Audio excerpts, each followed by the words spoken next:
Talking about manga now again and your work translating it, can you break down your process, what it's like to translate a manga? It sounded like you were maybe doing it from an amateur level, and then you went to a professional level. And I'm sure those two experiences were dramatically different. Maybe you could tell me what you did as an amateur and then what you did as a professional. Sure.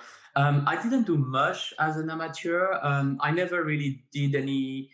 I did very little fan sub. I did very little translation. It was mostly like translating like a couple of phrases or a couple of paragraphs for the forum for Tokinoa. As a professional translator, then the process is. So yet again, it was about like 15 years ago, and I don't suppose things have changed since. But essentially, the first thing is you receive the Japanese edition of the manga, and the first thing to do is to add a number next to everything that's written in Japanese. So it's obviously the speech bubbles, the names, the captions, or the Sound effects. Yeah. onomatopoeias and everything. And then I would work on a Word document and start with like the number of a page, and then the number of each Japanese phrase as numbered on the manga. And then once I've finished, I would send the numbered manga to the publisher and send also the Word translation. And then I suppose that's when the magic happened, because they are in charge of putting it all together. And there is also obviously once the translation has been done, there is a verification, so to verify that there is no mistakes, no misspelling, that the French like translation is correct.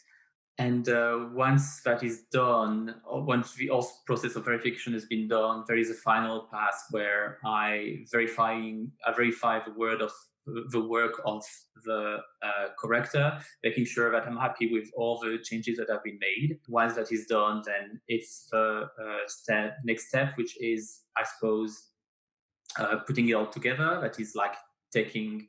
I'm not familiar with these steps because I've never been involved. It's actually replacing the Japanese words by French translation, probably done by some designer. So, what would you say is the hardest part of translating Japanese manga? I suppose, yeah, there's a lot of constraint when you translate Japanese. Is first of all, the Japanese language itself. There's a lot of words that can be omitted. For example, sometimes you just have a verb, and that's a full sentence in Japanese. And because there is context, it's easy to understand what the author meant.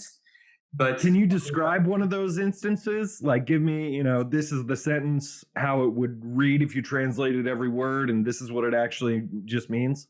yeah, so for example, I don't know, let's say, I don't know, I'm going to just create a situation. You've got two characters in a restaurant, and we're having a conversation, and then the other one say in Japanese, taberu.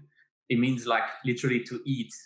But what do they mean? And it's a question. So it could have to be translated by something much longer in English. It could be something, for example, like are you not eating, or do you want to have some of that, or do you want to eat more, or something like that. And because of the context, you would have to find a translation that goes well given the situation.